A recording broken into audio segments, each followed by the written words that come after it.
From the deserts of North Africa to the hedgerows of Normandy, British armor evolved through hard lessons and ingenious solutions. When war began, the Army fielded obsolete light tanks alongside a confused doctrine splitting forces between slow infantry tanks and fast cruisers.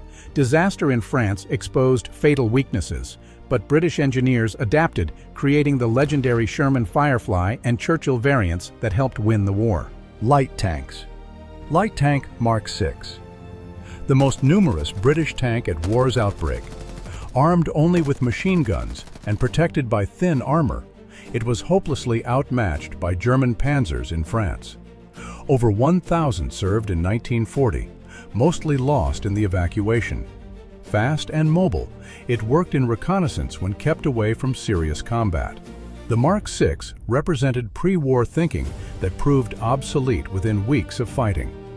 Tetrarch, the unusual light tank designed for airborne operations, featuring a unique steering system that tilted road wheels to turn. It could be carried by glider. About 170 were built, seeing limited action in Madagascar and on D-Day with British airborne forces. The 2-pounder gun provided adequate firepower for its weight class. Though innovative, the Tetrarch's complexity and light armor limited its effectiveness in sustained combat operations. Infantry tanks. Matilda I. The inadequate infantry tank that preceded better designs.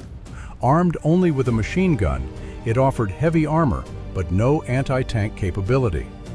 About 140 were built, most abandoned at Dunkirk. The Matilda I epitomized the flawed pre-war concept of infantry tanks as mobile pillboxes. Designed for trench warfare that never materialized, it proved useless against German armor and was withdrawn by 1941. Matilda II, the Queen of the Desert that dominated early North African fighting. Its thick armor proved nearly impervious to Italian and early German anti-tank guns, causing panic at Arras in 1940. The 2-pounder gun remained effective through 1941. Nearly 3,000 were built, serving until 1943. Slow but reliable, the Matilda II bought crucial time until better tanks arrived. Soviet forces received hundreds via Lend-Lease. Valentine, Britain's most produced tank with over 8,200 built. This private Vickers design combined decent armor, reliability, and ease of production. The compact interior cramped the crew but simplified manufacturing. Mounting guns from 2-pounder to 75mm across 11 marks, it served in North Africa, Burma, and the Soviet Union. The Valentine proved that sometimes adequate design built in quantity beats sophisticated vehicles built slowly. Churchill, the tough infantry tank that redeemed itself after a disastrous debut. Early Marks suffered mechanical problems and weak armament, failing badly at Dieppe in 1942. But exceptional cross-country ability and heavy armor kept it in production. The Mark VII with 75mm gun became highly effective. Over 5,600 were built, serving in every theater. Churchill's versatility spawned numerous specialist variants, proving the basic design's worth despite initial failures. Cruiser tanks. Cruiser Mark I, the first purpose-built British cruiser tank. The A9 featured 3 turrets and a 2-pounder gun, entering service in 1938. About 125 were built, seeing action in France and early North African campaigns. Thin armor and mechanical problems limited effectiveness. The Mark I established the cruiser concept of speed over protection, a doctrine that would plague British tank development throughout the war. Cruiser Mark II, the up-armored version of the Mark I. The A10 added extra armor plates, earning it the heavy cruiser designation, despite weighing only 14 tons. About 175 were built, serving in France and during the siege of Tobruk. The additional protection didn't compensate for the outdated 2-pounder gun. Like its predecessor, the Mark II proved that British pre-war tank development lagged behind German progress. Cruiser Mark III and IV, the tanks that introduced Christie suspension to British service. The A13 finally provided decent speed, reaching 30 miles per hour. The Mark IV added more armor, Both mounted the inadequate 2-pounder gun. Several hundred were built, serving in France and North Africa. Fast but fragile, they demonstrated the British cruiser philosophy while highlighting the desperate need for better armament and protection. Crusader, the iconic British tank of the Desert War. Built in large numbers, over 5,000 served despite notorious mechanical unreliability. The cramped interior and tendency to overheat plagued crews. Early marks retained the 2-pounder, later versions finally mounting the 6-pounder gun. Fast and maneuverable, the Crusader fought at every major desert battle. Its weaknesses forced British tankers to rely on American Shermans by 1943. Centaur IV, the close support tank that served at D-Day. Using the A-27 Cromwell chassis with a less powerful Liberty engine, most Centaurs were relegated to training. But the Mark IV with 95mm howitzer equipped Royal Marines Armored Support Group. About 80 landed at Normandy, providing crucial fire support from landing craft and during the beachhead battle. The Centaur IV proved that even training vehicles could find combat roles. Cromwell, the tank that finally made British cruisers competitive. Powered by the excellent Rolls-Royce Meteor engine, it combined speed, reliability, and the 75mm gun. About 4,000 were built, equipping armored reconnaissance regiments in Normandy. Fast enough to exploit breakthroughs, but still outgunned by Panthers and Tigers. The Cromwell represented British tank design reaching maturity, proving the cruiser concept could work when properly executed. Challenger, the attempt to mount the 17-pounder gun on a cruiser chassis. The A-30 used a lengthened Cromwell hull with a tall turret. About 200 were built, but the design proved flawed. Reduced armor and mechanical problems limited effectiveness. The Sherman Firefly proved a better solution for getting the 17-pounder into service. Challenger demonstrated that rushed development rarely produces good tanks. Comet, the best British tank of the war. Mounting the excellent 77mm high-velocity gun, it finally matched German armor in firepower while maintaining cruiser speed. About 1,200 were built, arriving too late for most fighting. The 11th Armored Division received Comets before war's end, finding them superior to Shermans. The Comet proved British engineers could design world-class tanks when given time and resources. Self-propelled guns. Bishop, the early self-propelled gun mounting the 25-pounder on Valentine chassis. The high superstructure limited gun elevation, reducing effectiveness. About 150 were built, serving in North Africa before being withdrawn. The Bishop represented Britain's first attempt at mobile artillery, teaching valuable lessons. Its shortcomings led to the superior Canadian-built Sexton that replaced it in service. Deacon, the improvised tank destroyer built on truck chassis. Mounting the 6-pounder anti-tank gun on an armored AEC Matador truck, it provided mobile firepower during the desperate early desert fighting. About 175 were built in 1942. The high mounting gave good visibility, but made it vulnerable. The Deacon proved that sometimes crude expedients fill critical gaps until proper vehicles arrive. Archer, the unique tank destroyer with rear-facing gun.